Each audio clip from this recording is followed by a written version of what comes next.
To complete account verification, you'll need to submit a photo ID for individuals or sole proprietors and an additional business documents for registered businesses. We will be walking you through the registered business flow as it incorporates everything from photo ID and business documents that need to be submitted.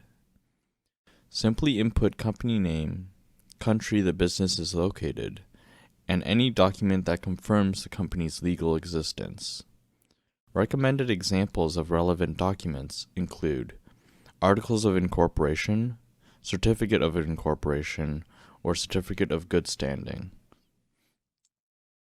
After that, you'll need to verify the company's beneficial owners with an upload of their photo ID.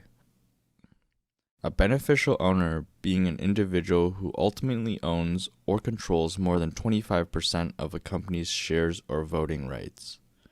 Examples of these documents include Schedule 50 of T2 Corporate Tax Return, Shareholder Register, or Director Register T1235 for charities.